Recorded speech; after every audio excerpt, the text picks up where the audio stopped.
Peran penting Mulan Jameela dalam penangkapan suami Kat Intan Nabila yang mau kabur usai KDRT.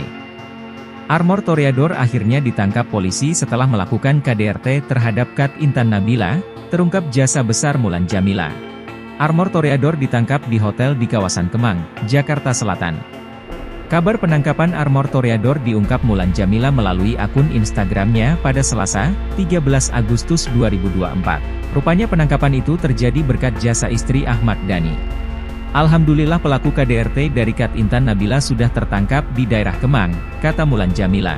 Istri Ahmad Dhani ini juga berterima kasih kepada pihak-pihak yang membantunya untuk menangkap Armor Toreador, di antaranya ada Sufmi Dasko dan Habibur Rahman, serta Kapolres Cibinong Bogor yang berperan besar. Terima kasih Ketua Sufmi Dasko, Bang Habibur Rahman, dan Kapolres Cibinong Bogor yang sudah membantu dan bekerja dalam proses penangkapan, ungkap Mulan. Mulan lantas menyampaikan dukungan moral untuk Kat Intan Nabila. Ia mengatakan bahwa ada banyak sekali orang-orang yang sayang dengan sang selebgram dan anak-anaknya. Untuk Intan, peluk sayang, insya Allah banyak yang menyayangimu dan anak-anak, lanjutnya. Di sisi lain, Alvin Faiz berterima kasih kepada Mulan Jameela atas bantuannya dalam upaya penangkapan suami Kat Intan Nabila.